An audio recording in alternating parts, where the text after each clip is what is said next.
Dan 18 ini ayat 17-nya itu ayat yang terpendek secara Alkitab. Di sini mengatakan tetaplah berdoa.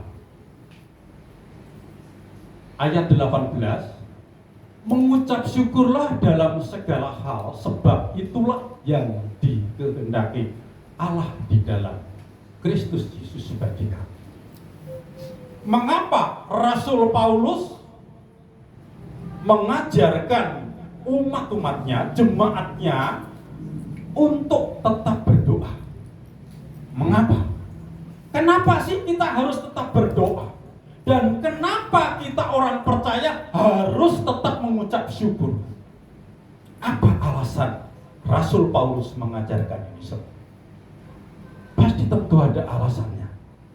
Bapak Ibu Saudara yang dikasihi Tuhan, kita bicara masalah doa. Doa adalah bahasa yang sudah tidak asing, bahasa yang tidak aneh, bahwa doa itu adalah napas hidup orang percaya ataupun napas hidup orang Kristen. Itu sebuah tafsiran, ditafsirkan bahwa doa itu napas hidup orang Kristen. Setuju saudara? Kalau kita tidak berdoa artinya tidak bernapas. Tetapi di sini zaman dulu Kristen, awal mula Kristen yang ada di Hawaii. Di sana aku membaca salah satu tulisan, kami baca bahwa orang Kristen di Hawaii disebut adalah Kristen Holis. Kristen Holis itu artinya Kristen tanpa napas. Jadi kan akhirnya kebalik saudara. Kalau di pernyataan umum yang sudah ditafsirkan sejak zaman dulu bahwa doa adalah napas dari kehidupan orang percaya, khususnya orang Kristen. Tetapi di sana dikatakan ada kata yaitu Kristen Holis, yang maksud yaitu Kristen tanpa napas. Kenapa? Nah, ini sedikit cerita. Zaman dulu katanya di sana, di Hawaii itu, orang kalau mau pergi berdoa di sebuah kuil, dia datang dengan terkopoh-kopoh, dengan kesungguhan hati. Dia sangat menghormati kuil itu, untuk dia berdoa dengan sungguh-sungguh, dengan sebuah harapan dan sebuah hati yang penuh penghormatan. Dia berdoa di situ. Tetapi lihat orang Kristen yang ada di sana.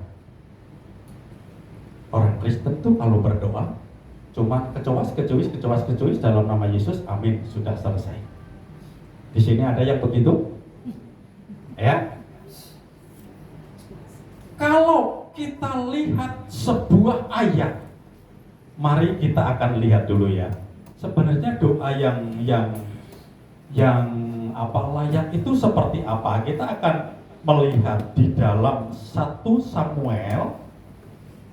Mungkin ini kisah sudah tidak asing lagi, tapi kiranya boleh kembali menggugah kita. Di dalam 1 Samuel pasal yang ke-1.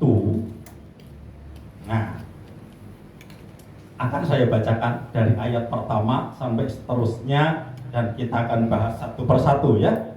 Ini tentang jawaban doa yang diberikan oleh Tuhan, yaitu lewat Hana yang dijawab doanya oleh Tuhan. Tapi pada mulanya akan saya bacakan demikian bunyi firman Tuhan di dalam 1 Samuel 1 ayat pertama. Ada seorang laki-laki dari Ramathaim Sabim, dari pegunungan bin Elihu bin Tohu bin Sud, seorang Efraim. Orang ini mempunyai 2 istri, yang seorang bernama Hana dan yang lain bernama Penina. Penina mempunyai anak, tetapi Hana tidak. Orang itu dari tahun ke tahun pergi meninggalkan kotanya untuk sujud menyembah dan mempersembahkan kurban kepada Tuhan semesta alam di Shilo. Shilo itu sebuah kota sebelum bait Allah Yerusalem dibangun, yaitu Shilo itu kota di Israel. Jadi tempat untuk menyembah, tempat untuk berdoa, tempat untuk beribadah, yaitu di situ disebut Shilo. Di sana yang menjadi imam Tuhan ialah kedua anak Eli, Hofni dan Pinehas. Pada hari Elkana mempersembahkan korban, diberikannya lah kepada Pemina istrinya dan kepada semua anak-anaknya yang laki-laki dan yang perempuan masing-masing sebagian. Meskipun ia mengasihi Hana itu istri pertama loh sebenarnya. Ia memberikan kepada Hana hanya satu bagian sebab Tuhan telah menutup kandungannya. Tetapi madunya, yaitu Pemina itu madunya, selalu menyakiti hatinya supaya ia gusar karena Tuhan telah menutup kandungannya. Nah, sampai di sini dulu ya. Jadi madunya itu, si Pemina itu selalu menyakiti Hana, selalu pokoknya ngata-ngatain Hana karena Hana memang gak punya anak, tapi Pemina punya anak gitu ya. Jadi Hana ini dianggap mandul, pokoknya dianggap gak layak untuk jadi istrinya, kurang lebih kayak begitu ya. Jadi Hana selalu dihina oleh Pemina madunya itu. Ayat yang ketujuh, demikianlah terjadi dari tahun ke tahun. Setiap kali Hana pergi ke rumah Tuhan, Pemina menyakiti hati Hana sehingga ia menangis dan tidak mau makan. Jadi Hana sering sakit hati, sering menangis, dibuatnya lah nangis oleh si Pemina madunya itu. Karena memang Hana tidak bisa memiliki anak waktu itu. Lalu Elkana suaminya itu berkata kepadanya, Hana, mengapa engkau menangis dan mengapa engkau tidak mau makan? Mengapa hatimu sedih? Bukankah aku lebih berharga bagimu daripada 10 anak laki-laki? Jadi suaminya menghibur Hana, bukankah aku ini lebih berharga daripada 10 anak-anak kita? Kan begitu. Kurang lebih begitu. Nah, ayat yang ke-9.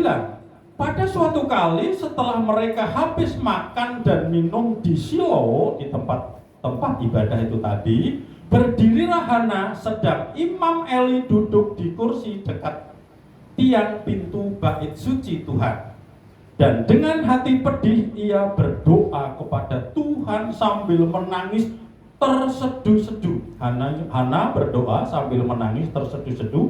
Kemudian bernasarlah ia, katanya, Tuhan semesta alam, jika sungguh-sungguh engkau memperhatikan sengsara hamba-Mu ini dan mengingat kepadaku dan tidak melupakan hamba-Mu ini, tetapi memberikan kepada hamba-Mu ini seorang anak laki-laki, maka aku akan memberikan dia kepada Tuhan untuk seumur hidupnya, dan pisau cukur tidak akan menyentuh kepalanya. Itu sebuah nasar yang diberikan oleh Hana kepada Tuhan, dipersembahkan. Jikalau Tuhan memberi aku anak, maka anakku itu akan saya persembahkan untuk Tuhan, untuk bisa mengabdi kepada Tuhan dan tidak akan dipotong rambutnya. Itu nasarnya Hana, orang yang sedang sakit hati, sering dihina oleh istri mudanya Elkana ini, sering dihina, sering dicaci maki, sering disakiti. Itu firman Tuhan katakan tidak cukup dengan sebulan 2 bulan, tapi di sini dikatakan di ayat yang ke-7 dari tahun ke tahun. Jadi waktu itu lama sekali. Sampai Pemina punya anak banyak, Hana tetap diperlakukan seperti itu karena si istri tua ini tidak punya anak. Kita akan berlanjut ayat yang ke-11, kemudian ayat yang ke-12.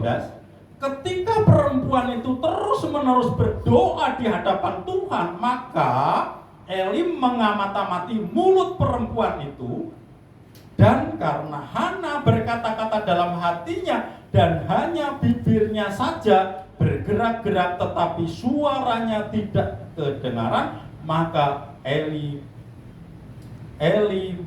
menyangka perempuan itu mabok. Lalu kata Imam Eli maksudnya kepadanya, berapa lama lagi engkau berlaku sebagai orang mabok? Lepaskanlah dirimu daripada mabukmu. Ayat yang ke-15. Tetapi Hana menjawab, bukan tuanku, aku seorang perempuan yang sangat bersusah hati. Dia mengatakan aku lagi susah banget gitu. Anggur ataupun minuman yang memabukkan tidak kuminum, melainkan aku mencurahkan isi hatiku di hadapan Tuhan. Jadi tentu sampai disebut orang mabuk itu dia pokoknya mah udah kumat kami itu terus lama banget, ternyata mencurahkan isi hatinya. Jadi bicara masalah doa.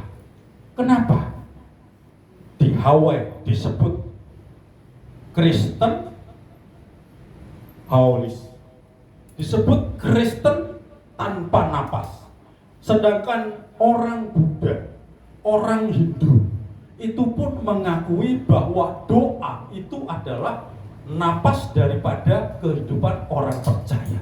Semua orang yang menganut agama tanpa berdoa artinya tidak bernapas, artinya rohaninya itu mati. Teristimewa orang Kristen yang dikatakan oleh Rasul Paulus di dalam Tesalonika tadi, tetaplah berdoa.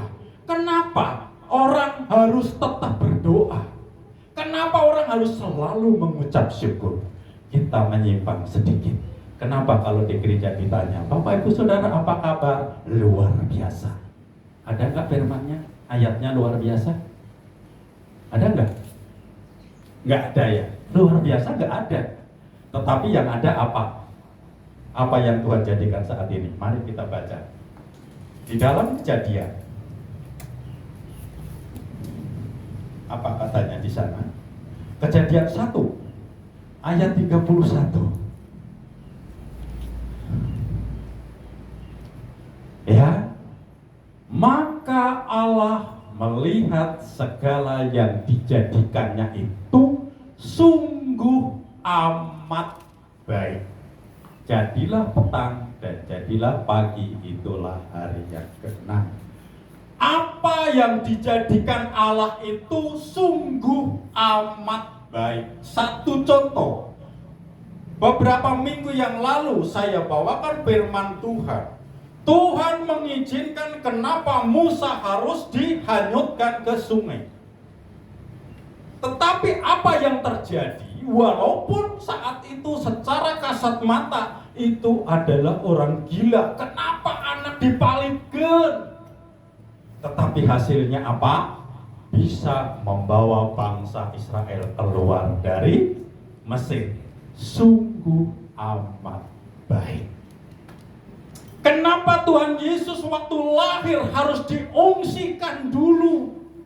Karena saat itu ada pembunuhan anak laki-laki. Kenapa? Dilihat dari kasat mata, bayi itu kenapa harus diungsikan, harus dibawa pergi? Sama seperti kisah Musa. Hasilnya apa? Sungguh amat baik, saudara ditebus dari segala dosa. Amin. Coba kalau tidak, mungkin kita tidak bisa seperti ini. Jadi semua yang dijadikan Allah, baik itu menyakiti hati kita kadang-kalanya, membuat kita kecewa, membuat kita pusing 7 keliling, membuat kita capek, seumur-umur capek. Tetapi kalau kita mau mensyukuri, untuk itulah di dalam Tesalonika 5 ayat 18 dikatakan selalu mengucap syukurlah dalam segala hal, karena yang Tuhan ciptakan sungguh amat baik. Amin. Firman Tuhan katakan sungguh amat baik. Mari kita akan lanjut dulu dalam ayat yang ke-16. Janganlah anggap hambamu ini seorang perempuan dursila, sebab karena besarnya cemas dan sakit hati aku berbicara demikian lama. Jawab Elihu, pergilah dengan selamat dan Allah Israel akan memberikan kepadamu apa yang engkau minta daripadanya. Jadi di sini ayat yang ke-16, janganlah anggap hambamu ini seorang perempuan dursila dengan sebab karena besarnya cemas dan sakit hati. Karena cemas dan saking sakitnya nyerena hati, diejek wae, dihina wae ku si Femina teh.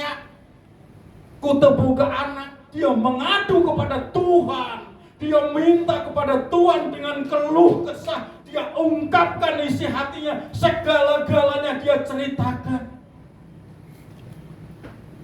Seperti anak kecil, kalau berdoa, orang yang mau tumbuh, doa makan, Tuhan terima kasih. Ada nasi, ada tempe, ada ikan asin, ada tahu, ada sayur. Ya, itu diungkapkan saudara. Anak kecil itu orang yang tumbuh. Gimana kita kalau berdoa mau makan?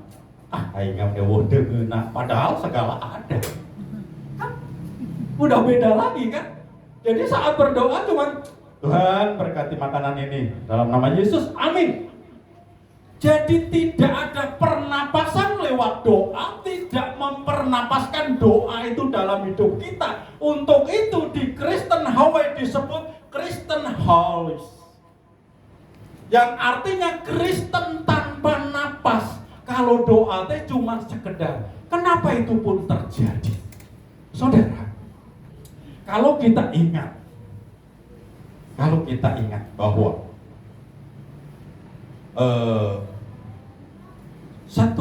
di dalam kitab Efesus, kalau nggak salah ya, tidak kami persiapkan bahwa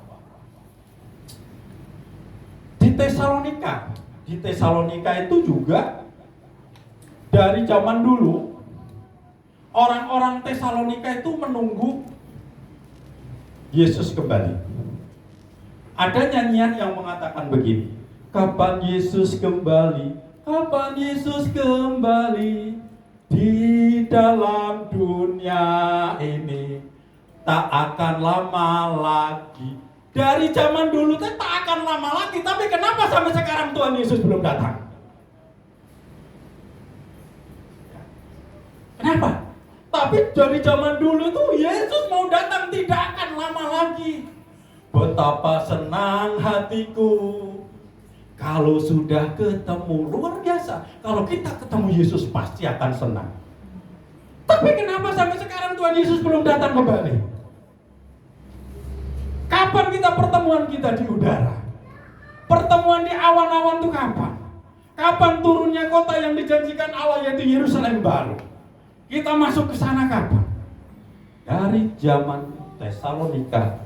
Orang Tesalonika menunggu datangnya Yesus yang dikatakan tidak akan lama lagi, tetapi sampai sekarang belum datang. Itulah sebabnya membuat orang Kristen kadang-kadang berdoa dan berdoa, tidak pernah ada jawaban kunjung datang. Kesabarannya kurang, kesabarannya mulai hilang, akhirnya doanya tidak pernah terperinci. Di dalam makanan itu ada tahu, tempe, daging ayam, kepuk dan lain sebagainya. Tidak pernah disebut satu persatu. Enggak selera makan. Doanya hanya cukup dengan kata-kata Tuhan berkati makanan ini, lop dimakan, amin, selesai. Nah di Hawaii itu begitu. Jadi orang Kristen di sana disebut adalah Kristen Holis, yang maksudnya Kristen tanpa napas, Kristen tanpa doa yang sungguh-sungguh. Tidak seperti Hana, doanya dibolekerkan hiji-hiji, kepaitanana, nyerehatena, kecemasan anak, kebutuhan anak geus terlalu pisan hiji-hiji ditatarkan di hadapan Tuhan. Akhirnya di ayat-ayat selanjutnya, akhirnya Hana mengandung. Dan siapa yang dilahirkan Hana adalah orang yang sangat luar biasa, yaitu siapa? Samuel. Saudara, orang yang dihina bisa melahirkan seorang Samuel yang di situ akan menjadi seorang pemimpin bangsa yang besar. Saudara, berapa tahun kita nggak tahu bergumul sama Hana. Tetapi seringkali kita, termasuk saya, bukan hanya Bapak Ibu Saudara, termasuk saya, ketika kehidupan hanya susah-susah dan keterpurukan selalu melanda hidup kita, kita sudah tidak pernah mempernapaskan doa itu. Sehingga doa hanya sekedar menjadi rutinitas.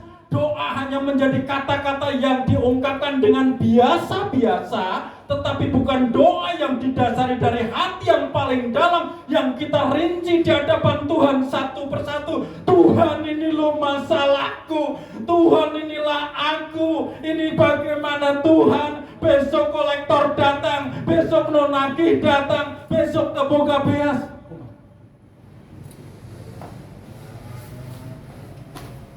Tapi Hana dia beberkan semua. Akhirnya Tuhan memberi jawaban. Akhirnya Hana mengandung dan melahirkan seorang anak laki-laki. Tetapi Hana punya nasar.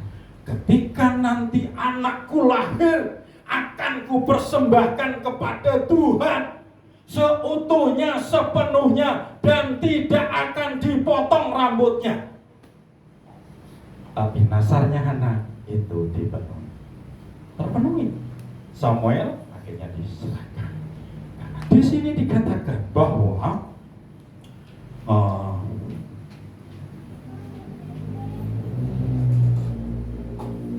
ayat yang ke-7 tadi, demikianlah terjadi dari tahun ke tahun. Setiap kali Hana pergi ke rumah Tuhan, perhatikan, pergi ke rumah Tuhan.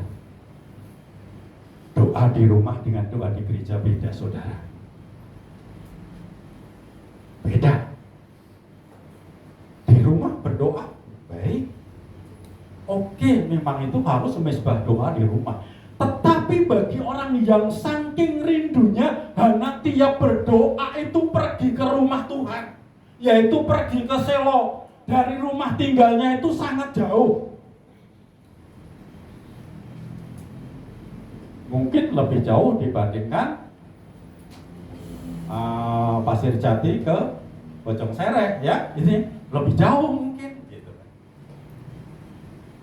Kenapa? Hati kecil saya selalu ingin ada persekutuan doa di dalam gereja. Alasannya, gereja di rumah, doa di rumah dengan di gereja itu beda. Beda. Kalau di rumah itu adalah rutinitas, memang kita harus berdoa. Tapi di gereja, karena ada harga yang harus dibayar, persembahkan waktu, persembahkan uangnya untuk ongkosnya, persembahkan uangnya untuk bensin.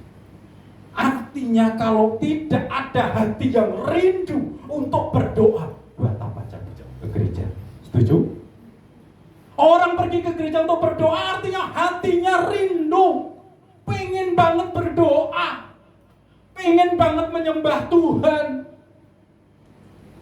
rela korbankan waktu, tenaga, pikiran, ongkosnya untuk ke gereja, persekutuan doa di gereja.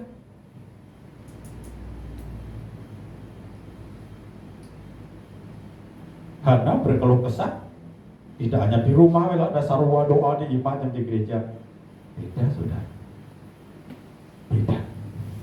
Jadi kadang-kalanya orang Kristen zaman sekarang kurang mempernapaskan doa itu ke hadapan Tuhan.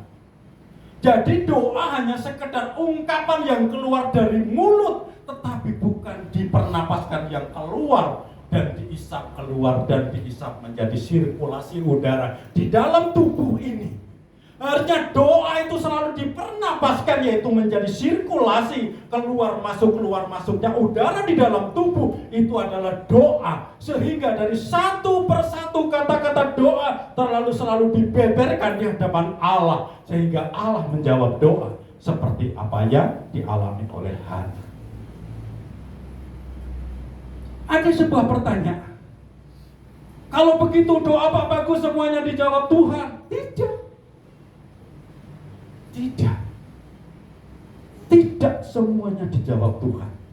Tetapi ingat, yang tidak dijawab oleh Tuhan, Tuhan belum izinkan. Di dalam Kejadian dikatakan bahwa semuanya yang dijadikan sungguh amat baik. Makanya jangan kecewa kalau doa-doa kita sangat lama sekali nggak dijawab. Pasti nanti di akhir daripada itu sungguh amat baik. Itu firman Tuhan yang akan kita terima. Setuju? Luar biasa, saudara. Kalau kita mau mempernapaskan doa ini keluar masuk terus adalah doa.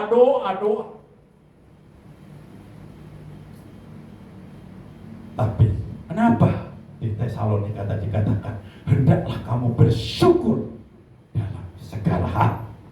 Jadi kita harus tetap bersyukur, berdoa dan bersyukur karena apa yang diciptakan Tuhan, apa yang dijadikan Tuhan. Saat ini kita lagi dijadikan peran menjadi orang yang lagi susah mungkin. Saat ini peran kita jadi seorang pengusaha yang bangkrut. Saat ini peran kita lagi menjadi orang sukses. Saat ini peran kita sedang menjadi orang yang sakit-sakitan. Tetapi kalau iman percaya kita itu tetap hidup, iman kita hidup, kita tetap mempernapaskan doa-doa itu, maka semua yang dijadikan Tuhan dalam hidup kita sekarang ini sungguh amat baik. Seperti pujian tadi dikatakan. Bagus akhirnya pujian tadi.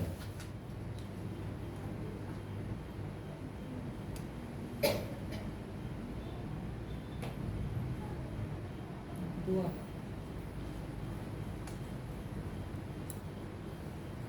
Apa tadi ada yang mengatakan?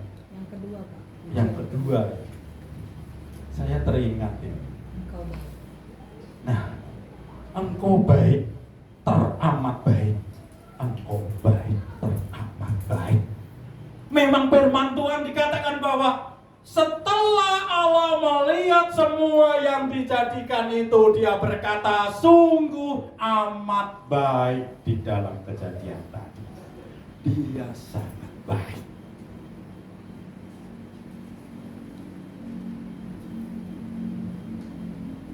Terus ada lagi tadi pujian, kata-katanya bagus-bagus. Tadi apa ya? Tidak bertanya atau apa ya tadi? Yang kelima, Pak. Ya? Pujian kelima. Pujian kelima ya. Bait kedua.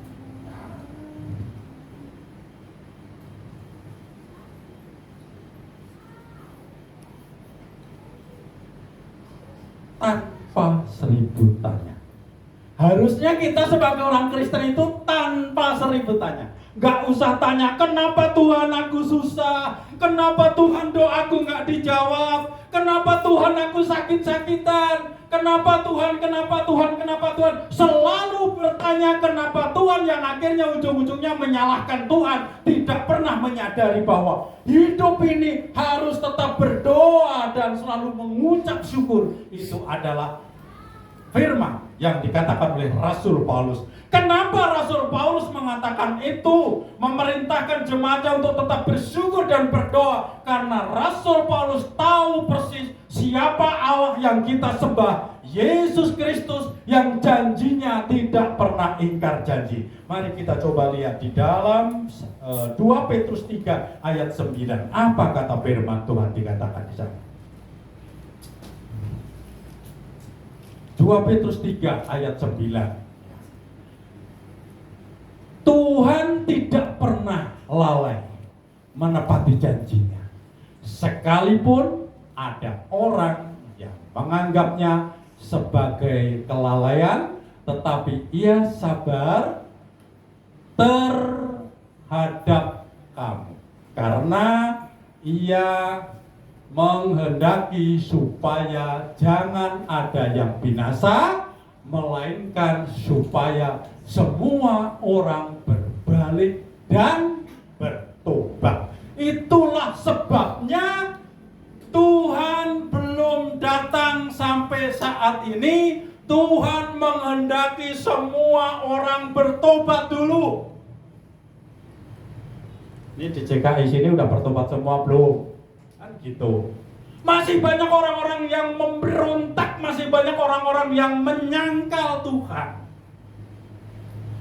Tetapi Tuhan itu menepati janjinya. Dia tidak pernah lalai akan janjinya. Kalau dia berjanji memberkati, pasti memberkati. Kalau dia berkata akan mengutuk, pasti akan dikutuk. Maka prinsip dari kekristenan hanya dua hal. Apa upah bagi orang yang takut akan Tuhan, dan apa upah bagi orang yang mengutuk ataupun menyangkal Tuhan. Seperti beberapa minggu yang kami sampaikan, hanya dua itu patokan orang Kristen. Upahnya apa yang mengasihi Tuhan, terus upahnya apa bagi orang yang menyangkal Tuhan? Masuk ke dalam neraka kekal dan surga yang kekal. Tidak ada tengah-tengah, tidak ada 50-50. Makanya bagi orang yang suam-suam kuku akan dimuntahkan sama Tuhan. Kalau panas bilang panas, dingin-dingin. Setuju? Amin. Baik saudara, Bapak Ibu Saudara yang dikasihi Tuhan, ketika aku membaca firman ini, aku menelusuri firman ini, sungguh seperti pujian dikatakan, jalanmu tak kuselami. Adanya pujian itu, cuma saya nggak hafal, cuma ingat saja. Seperti itu. Jadi jalan Tuhan itu tidak pernah kita bisa menyelami.